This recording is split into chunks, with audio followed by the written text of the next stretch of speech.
Captain James Harrison had served the British royal family for 23 years. His uniform bore the weight of countless ceremonies, state visits, and quiet moments of protection. At 52, he was one of the most respected guards in the royal household, known for his unwavering dedication and sharp instincts. The morning started like any other at Kensington Palace. James arrived at dawn, checking security protocols and briefing his team.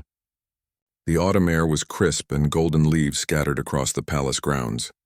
He had protected 3 generations of royals, but his current assignment was perhaps his most important yet, safeguarding Prince George. The future king, Prince George, now 15, was no longer the chubby-cheeked boy the world had fallen in love with. He had grown into a thoughtful teenager with his father's earnest eyes and his mother's gentle smile. Unlike many royal children who seemed distant from reality, George possessed an unusual awareness of the world around him. That morning, James noticed something different about the young prince. During their usual security walk through the palace gardens, George seemed unusually quiet. His typical questions about James's military background or stories from his grandfather's time were replaced with thoughtful silence. "Captain Harrison," George said suddenly, stopping near the memorial garden, "do you ever think about the people outside these walls?" James paused, surprised by the question's weight. In all his years of service, royal family members rarely engaged in such conversations with security staff. "Every day, Your Royal Highness. It's part of understanding the world we're protecting you from." George nodded slowly, his young face serious beyond his years. "I've been reading about homelessness in London. Did you know there are over 11,000 people sleeping rough in our city? That's more people than live in some entire towns." The captain felt a familiar tightness in his chest. His own brother had struggled with homelessness after returning from Afghanistan, a fact he'd never shared with anyone at the palace. "I did know that, sir. It's a complex problem." "Complex?" George repeated, kicking at a fallen leaf. "That's what everyone says. But what if it doesn't have to be complex? What if we're just making it complex because it's easier than actually doing something?" James watched the prince carefully. He'd seen many royals go through phases of social awareness, usually sparked by charity events or school projects. But something in George's tone suggested this was different. "Last week, I convinced my protection officer to take a different route through London," George continued. "I saw a man sleeping in a doorway near Piccadilly Circus. He couldn't have been much older than my father. He had a sign that said he was a veteran." The captain's stomach dropped. Protocol violations were serious matters, but more concerning was the obvious impact this experience had on the young prince. "I wanted to stop and talk to him," George said, his voice barely above a whisper. "But I couldn't. Not because it was dangerous, but because of what people would say, what the papers would write, how it might affect the family's image." James had served long enough to understand the delicate balance between royal duty and human compassion. The monarchy's survival depended on maintaining dignity and distance, yet the best royals were those who genuinely cared about their people. "Your Royal Highness," James began carefully, "there are proper channels for royal charitable work. Your grandmother has supported numerous homeless charities throughout her reign." George turned to face him directly, his blue eyes intense. "Proper channels. Charitable galas where we raise money while eating meals that cost more than most people spend on food in a month. Photo opportunities where we visit shelters for 30 minutes and leave feeling good about ourselves." The young prince's words carried a surprising edge. James realized this wasn't a teenage phase or school project speaking. This was genuine frustration with a system he was born into but didn't choose. "I've been thinking," George continued, "about what it means to serve. You serve by protecting us. Soldiers serve by protecting the country. But how do I serve? By waving from balconies? By cutting ribbons? By making speeches written by other people about problems I'm not allowed to actually address?"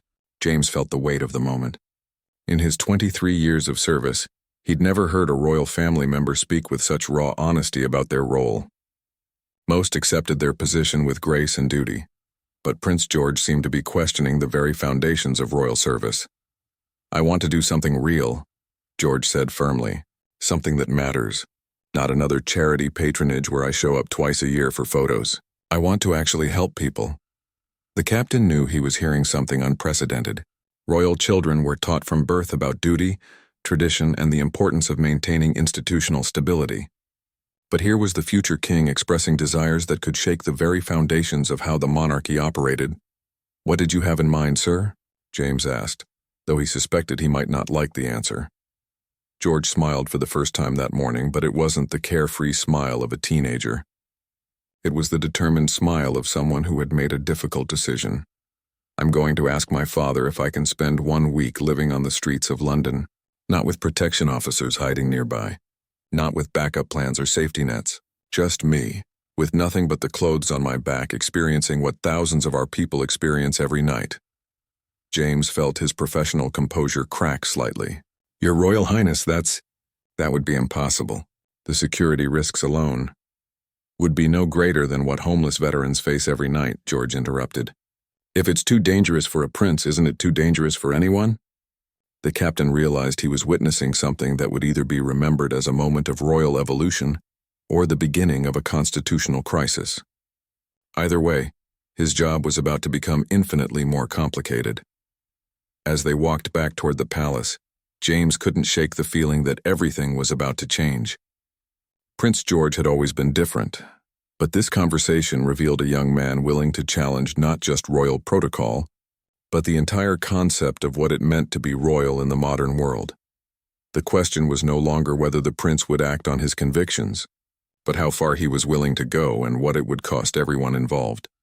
3 days after their conversation in the garden, James received an urgent summons to meet with Prince William. The future king's private office in Kensington Palace was smaller than most people imagined, filled with family photos and personal touches that reminded visitors that royalty, at its core, was still about family. Prince William looked tired as he gestured for James to sit. Dark circles under his eyes suggested he'd been losing sleep, and James suspected he knew why. "Captain Harrison," William began, his voice carrying the weight of both authority and exhaustion, "my son has made a rather unusual request. I'm told you were the last person to have a substantial conversation with him before he approached me." James straightened in his chair. "Yes, Your Royal Highness. We discussed homelessness during our security walk 3 days ago. He wants to spend a week living rough in London," William said bluntly. "No protection, no backup, no royal privileges. He believes it will help him better understand the people he'll one day serve." The captain had expected this moment, but hearing it confirmed still sent a chill through him. "That would be unprecedented, sir. The security implications alone are what I called you here to discuss," William interrupted. "But first, I need to understand something. In your professional opinion, is this a teenage rebellion phase or something more serious?" James considered his words carefully. His duty was to protect the royal family, but that protection sometimes meant being honest about uncomfortable truths. "Your Royal Highness, in my 23 years of service, I've never encountered a royal family member who seemed more genuinely concerned about their future subjects. This isn't rebellion. This is conscience." William leaned back in his chair, rubbing his temples. "That's what I was afraid you'd say. Because if it were just teenage rebellion, I could handle it. Ground him, increase supervision, wait for it to pass. But conscience, that's harder to argue against." "Has Prince George explained his reasoning in detail?" James asked. "At length," William replied with a wry smile. "He's done his research. He can quote statistics about homelessness, veterans' affairs, mental health services, and social inequality that would impress policy experts. He's not asking this from ignorance." James felt a growing respect for the young prince, mixed with professional dread about the implications. "He also pointed out something I couldn't argue with," William continued. "He said that every king throughout history faced a choice between maintaining comfortable traditions or adapting to serve their people better. He asked me which kind of king I wanted him to become." The weight of that question hung in the air between them. James understood why Prince William looked so tired. This wasn't just about one teenage request. It was about the future direction of the monarchy itself. "What did you tell him?" James asked. "That I needed time to think and to consult with people I trust." William met James's eyes directly. "I'm not asking you to support this idea. I'm asking you to help me understand if there's any way to make it work without getting my son killed or causing a constitutional crisis." James had spent decades thinking about security in terms of absolute protection. The royal family lived in a bubble of safety that had been carefully constructed over generations. What Prince George was proposing would burst that bubble completely. The obvious approach would be covert protection, James said slowly. Plainclothes officers, surveillance teams, medical backup standing by. But if the prince discovers the protection, it defeats the purpose of his exercise. And if he doesn't discover it, we're lying to him about the very experience he's trying to understand, William added. He was very specific about that. No safety nets, no special treatment, no royal privileges. Then we're discussing something that's fundamentally impossible within current security protocols, James said firmly. I cannot recommend allowing the future king to live completely unprotected on the streets of London. William nodded. I know, but help me think through this differently. What if we're approaching it wrong? What if the question isn't how to protect him during this experience, but how to give him what he's really looking for without the experience itself? James considered this. What do you think he's really looking for? Understanding, empathy, the knowledge that he's not just inherited a title but a responsibility to serve people whose lives he genuinely comprehends. William paused. The same things his grandmother spent 70 years trying to achieve, but through different methods. There might be alternatives, James said thoughtfully. What if Prince George spent time working in homeless shelters, volunteering with organizations that serve rough sleepers? He could build relationships with people experiencing homelessness without experiencing it himself. I suggested that. He said he'd already researched it. Most homeless charities have protocols for high-profile volunteers that would still insulate him from the real experience. Photo opportunities and carefully managed interactions. James was beginning to understand the depth of Prince George's thinking. The young man had clearly considered the obvious alternatives and found them insufficient. There's something else, William continued. He said that if I don't allow this, he'll find another way to prove his point when he's older and has more independence. He wasn't threatening.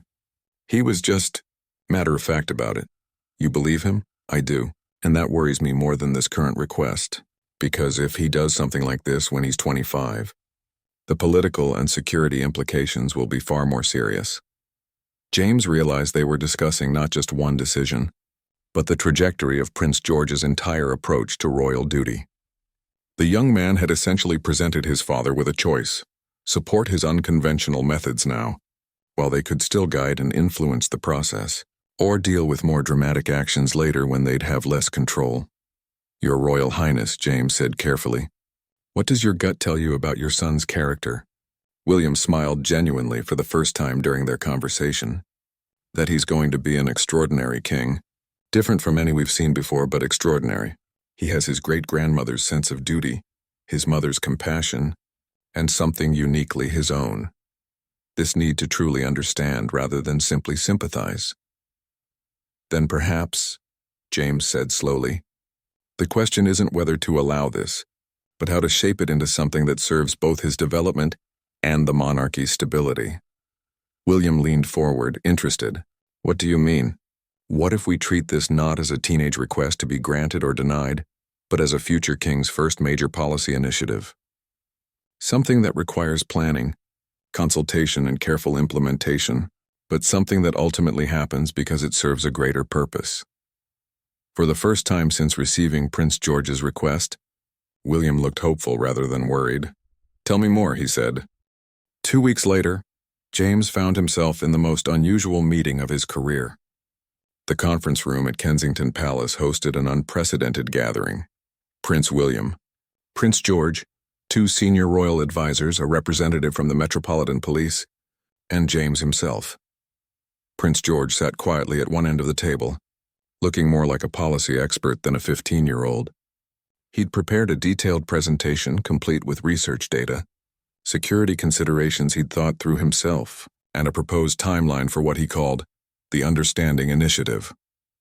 Before we begin, Prince William addressed the room. I want to be clear about something. This isn't a discussion about whether this happens. My son has convinced me that some version of this initiative is necessary for his development as a future king. We're here to discuss how it happens safely and productively. James felt a mixture of admiration and concern. The prince had clearly inherited his father's diplomatic skills, but he was applying them to support what many would consider a dangerous idea. Prince George stood up, surprisingly composed for someone his age addressing such a serious audience. I know everyone here thinks this is either impossible or irresponsible, But I'd like you to consider that maintaining the status quo might be more dangerous than taking calculated risks. He clicked to his first slide, showing homelessness statistics across major British cities. Every year, the gap between royal life and ordinary British life grows wider. Social media makes this more visible than ever before. Young people especially are questioning whether the monarchy understands their struggles. James had to admit the prince's analysis was sophisticated. He wasn't just talking about personal growth. He was discussing the monarchy's long-term survival. "I'm not asking to live on the streets indefinitely," George continued. "I'm proposing a structured program where I spend increasing amounts of time in real-world situations, building up to a week-long experience that proves I understand what many of our people face daily." The Metropolitan Police representative, Commander Sarah Mitchell, raised her hand. "Your Royal Highness, even with the best planning, we cannot guarantee your safety in such an environment. There are simply too many variables we cannot control." Prince George nodded respectfully. "I understand, Commander. But I would argue that accepting reasonable risk is part of leadership. My great-great-grandfather, King George VI, stayed in London during the Blitz when it would have been safer to leave. Sometimes serving the crown means accepting danger." James felt a chill at the comparison. The young prince was invoking one of the monarchy's most respected examples of courage under fire. "However," George continued, "I'm willing to compromise on implementation while maintaining the core principle. What if we start smaller?" He clicked to his next slide, showing a detailed timeline. Month 1. I spend overnight shifts volunteering at homeless shelters with minimal security presence. Month 2. I spend weekend periods in hostels and halfway houses. Month 3. I spend a full week living in social housing, working a minimum wage job, using only public benefits available to someone my age. "And the final stage?" asked one of the royal advisors. Month 4. 3 days and nights on the streets with emergency backup only. No active protection unless I'm in immediate physical danger. The room fell silent. James could see everyone processing the implications. It was still unprecedented, but the graduated approach made it feel less like reckless endangerment and more like careful preparation. Commander Mitchell spoke first. "The graduated approach helps, but I still have serious concerns about the final stage. The risks aren't just physical. What if you're recognized? What if someone tries to exploit the situation politically? Those are valid concerns," George acknowledged. "But they're also risks every member of our family faces in public appearances. The difference is that those appearances are highly controlled and don't achieve real understanding." Prince William had been quiet throughout the presentation, but now he leaned forward. "Son, I appreciate your research and planning, but help me understand why this experience is necessary. What do you hope to achieve that couldn't be accomplished through other means?" Prince George's composure wavered slightly, showing his age for the first time. "Dad, I had a dream last week. I was at my coronation, promising to serve the British people. And when I looked out at the crowd, I realized I didn't actually know any of them. Not really. I knew about them, but I didn't understand their lives." He paused, gathering himself. "I don't want to be a king who makes decisions about poverty without understanding what it feels like to be truly vulnerable. I don't want to open homeless shelters and make speeches about compassion while sleeping in a palace every night." James felt something shift in the room's atmosphere. The prince's vulnerability made his request feel less like youthful idealism and more like genuine moral conviction. "There's another reason," George continued quietly. "Captain Harrison told me about his brother." Everyone turned to look at James, who felt his face flush. He'd shared that personal information with the prince during one of their security walks, not realizing it would become part of this conversation. "Captain Harrison's brother served our country in Afghanistan and came home to sleep rough in London for 6 months. A man who risked his life for the crown ended up begging for change outside the very institutions he'd served." George's voice grew stronger. "If I'm going to wear that crown someday, I need to understand how we failed him. And I need to understand it not as a policy problem, but as a human reality." James felt tears threatening for the first time in years. His brother's struggle had been a source of private pain, but hearing the future king speak about it with such genuine concern was overwhelming. Commander Mitchell looked thoughtful. "Your Royal Highness, what if we could arrange for you to meet with people experiencing homelessness in controlled environments? Former service members, young people aged out of care, families in temporary housing? You could build understanding without the security risks." "I've already done that," George replied. "I've spent the last month visiting shelters and talking to people. But there's a fundamental difference between visiting someone's reality and experiencing it yourself. When I visit, people tell me what they think I want to hear. They're grateful and polite because I'm a prince, but that politeness creates distance." James realized the prince had been conducting his own research beyond what anyone knew. The young man had clearly thought through every alternative. "What convinced me this was necessary," George continued, "was something a homeless veteran told me last week. He said, 'Your Royal Highness, I appreciate your visit, but you'll never understand what it's like to be invisible until you've been invisible yourself.'" The room fell silent again. James could see that everyone was grappling with the same realization. Prince George wasn't just making a request. He was presenting a carefully reasoned argument for a fundamental change in how the royal family understood their role. Finally, Prince William spoke. "If we agree to move forward with this, what safeguards would you accept?" George smiled, and James recognized the expression. It was the look of someone who had anticipated the question and prepared for exactly this moment. 6 months later, James stood in the shadows of a doorway near King's Cross Station, watching Prince George sleep rough for the third consecutive night. The young prince looked nothing like royalty now. Unwashed hair, worn clothes donated from a charity shop, and the hollow look that came from genuine hunger and exhaustion. The path to this moment had been unlike anything in James's career. The royal family had ultimately approved Prince George's understanding initiative, but only after months of careful planning and preparation. What had started as a teenager's idealistic request had evolved into a comprehensive program that challenged every assumption about royal duty and security. The first phase had gone better than anyone expected. Prince George had spent nights volunteering at homeless shelters across London, gradually building relationships with people experiencing homelessness. Unlike typical royal visits, these weren't photo opportunities or ceremonial events. The prince worked kitchen shifts, cleaned bathrooms, and listened to stories without cameras or press coverage. James had been amazed by the transformation in the young prince during those early months. The earnest teenager had developed a deeper understanding not just of homelessness, but of the complex systems that perpetuated it. George had learned about mental health services, veterans support programs, housing policies, and benefit systems from people who navigated them daily. The second phase had been more challenging. Living in hostels and halfway houses had exposed Prince George to situations that worried everyone involved.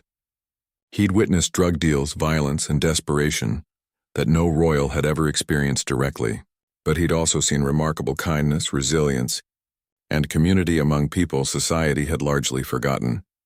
Throughout these phases, James had maintained discreet protection, staying close enough to respond to emergencies but far enough away to avoid interfering with the prince's experiences. It had been the most difficult assignment of his career, watching someone he'd sworn to protect deliberately place himself in vulnerable situations. Now, during the final phase, even that minimal protection had been reduced to emergency-only surveillance. Prince George was living completely rough, sleeping in doorways and parks, relying on charity meals and public facilities. For 3 days, he'd experienced the reality that thousands of British people faced every night. James checked his concealed radio. 2 other plainclothes officers were positioned at different points around the area, but they'd agreed to intervene only if the prince's life was in immediate danger. It was the most hands-off protection detail any royal had ever received. On the first night, James had watched Prince George struggle with the basic mechanics of sleeping rough. The prince had chosen a doorway that seemed sheltered but turned out to be a wind tunnel. He'd been cold, uncomfortable, and clearly fighting the urge to give up. But he'd stayed. The second night had been worse. Rain had soaked through the prince's inadequate clothing, and he'd had to seek shelter in a 24-hour McDonald's until the staff asked him to leave. James had watched the future King of England sit on a park bench at 3 a.m., shivering and wet, looking more vulnerable than any royal should ever look. But something remarkable had happened on both nights. Other homeless people had approached Prince George, offering advice, sharing food, and providing the kind of support that only came from people who truly understood the experience. Despite his royal upbringing, George had somehow earned acceptance in a community that was typically suspicious of outsiders. Now, on the third night, James watched as an elderly homeless man named Eddie settled down near Prince George. James had observed Eddie over the previous nights, a former construction worker who'd lost his job and housing after a workplace injury. Eddie didn't know who George really was. To him, the prince was just another young person down on his luck. "Cold tonight," Eddie said, pulling a thin blanket around his shoulders. "Yeah," George replied, his voice hoarse from exhaustion, "but not as cold as Tuesday." "Tuesday was brutal," Eddie agreed. "You did good though, kid. Seen plenty of young ones try this life and give up after one night. You got more backbone than most." James felt a strange mixture of pride and concern. The prince was earning respect through genuine hardship, but the cost was evident in his appearance and demeanor. "Eddie," George said quietly, "can I ask you something? What's the hardest part about this? Is it the cold or the hunger or—" Eddie was quiet for a long moment. "None of that, really. You can get used to being cold and hungry. The hardest part is being invisible, walking past hundreds of people every day who look through you like you don't exist. Makes you start to wonder if maybe you don't." George nodded slowly. "I think I'm starting to understand that. Most people, they see someone like me and they think I'm lazy or addicted or chose this somehow. They don't see that I worked construction for 30 years. They don't see that I got hurt on a job where the safety protocols weren't followed. They don't see that I couldn't afford rent on disability payments while waiting for compensation that never came." "How long have you been out here?" George asked. 8 months. Still trying to navigate the systems that are supposed to help. But those systems, they're designed by people who never had to use them. Forms that ask for addresses when you don't have one. Appointments scheduled during the day when you need to be looking for work. Requirements that assume you have things like identification documents and permanent addresses. James realized he was witnessing exactly what Prince George had hoped to achieve. This wasn't a conversation that could happen in a palace or during a royal visit. It was only possible because George had made himself truly vulnerable. "The thing is," Eddie continued, "I don't need pity. None of us do. We need systems that actually work. We need people in charge who understand what it's really like down here." "What would that look like?" George asked. "People making decisions about housing who've been homeless. People designing benefit systems who've actually tried to navigate them. People running job programs who understand what it's like to interview for work when you haven't had a shower in 3 days." George was quiet for a long time. "Eddie, what if someone with power actually did this? Lived like this for a few days to understand it better? Would that matter?" Eddie laughed, but not unkindly. "Kid, people with power don't do things like this. They write checks to charity and feel good about themselves. They visit shelters for photo ops and give speeches about compassion. But sleep rough, risk their comfort and safety to really understand. That's not how power works, but what if someone did? Then maybe," Eddie said thoughtfully, "maybe things might actually change. Because right now the people making decisions about our lives have never lived our lives. They mean well, but meaning well isn't enough when you're designing systems for experiences you've never had." James watched Prince George absorb these words. The young man who would someday inherit ultimate privilege was learning about powerlessness from someone who lived it daily. As the night wore on, James realized he was witnessing something unprecedented in royal history.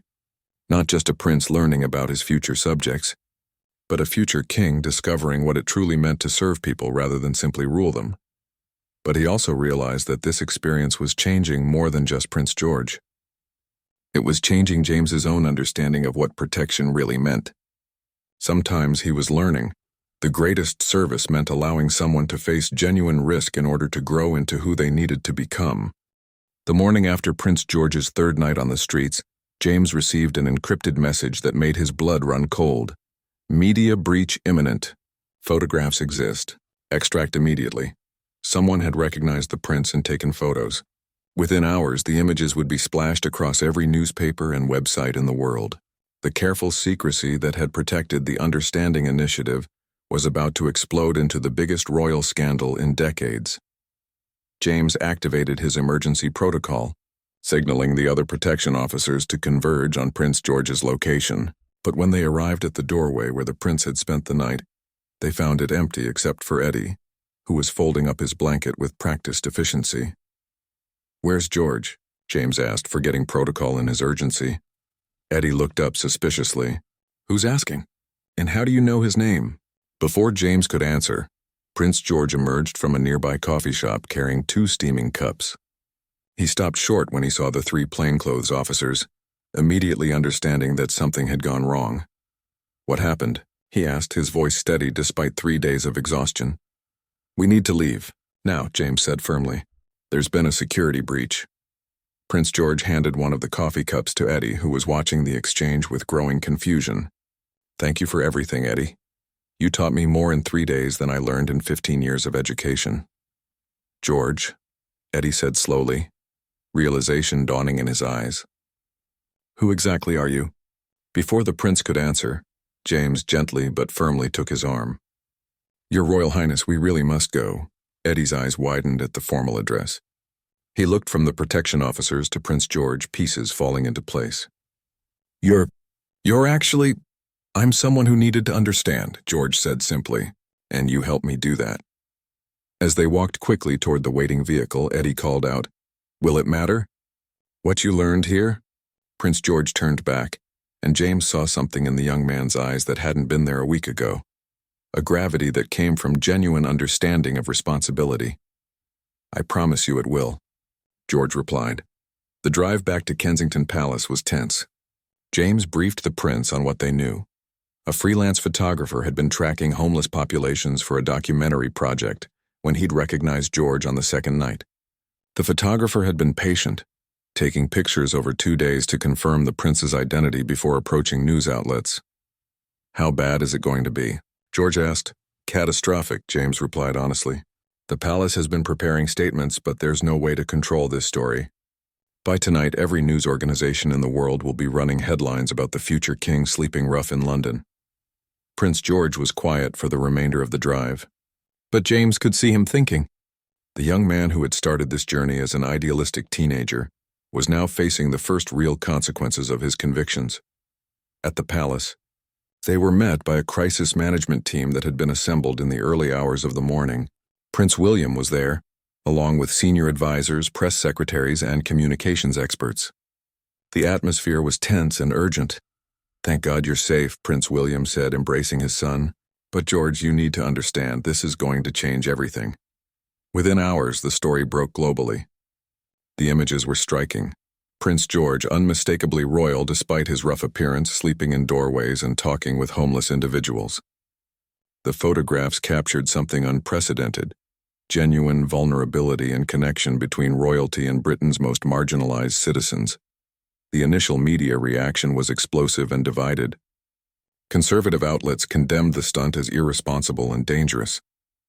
Liberal publications praised it as groundbreaking and authentic. Social media erupted with debate about everything from royal security to the purpose of monarchy in modern society. But something unexpected began to happen as the story developed. Instead of focusing solely on the scandal, many outlets began investigating the homelessness crisis that had motivated Prince George's actions. The prince's experience became a lens through which the media examined housing policy, veteran services, and social support systems. James watched the coverage from the security office, marveling at how the story was evolving.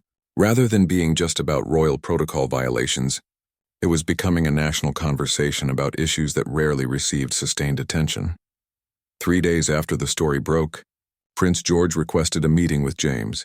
They met in the same garden where their first conversation about homelessness had taken place months earlier. "Captain Harrison," George began, "I want you to know that I understand the position this has put you in. Your job was to protect me, and I made that impossible."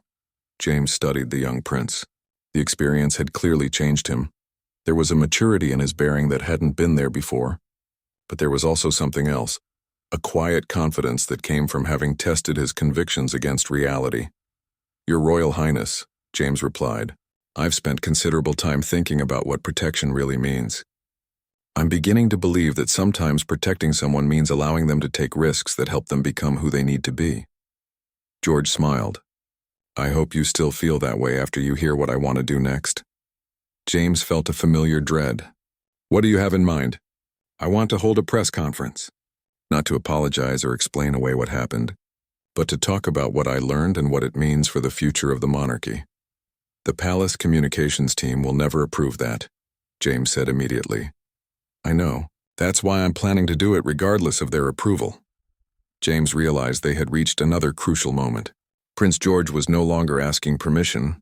He was informing people of his decisions. The young man who had needed approval for his understanding initiative was now prepared to act independently.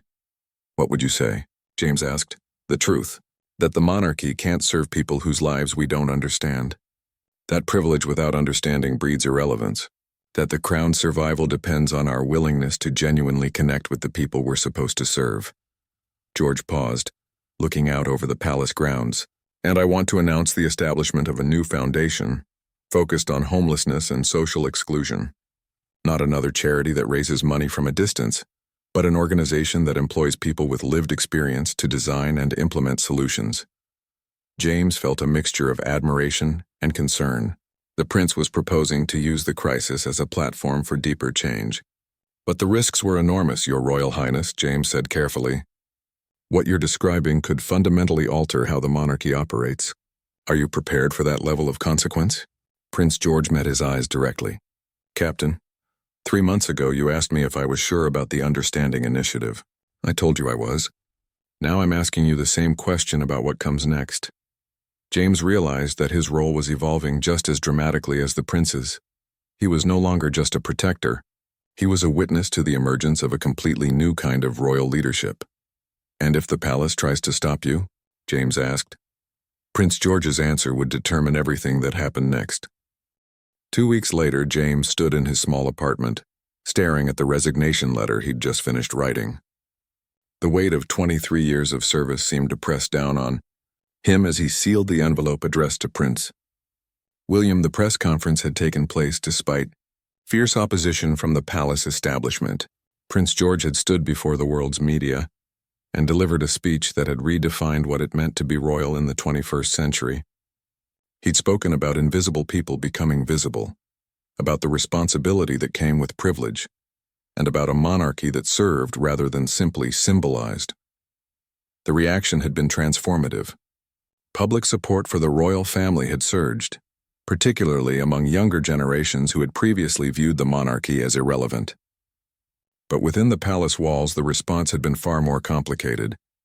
James had found himself caught between two worlds.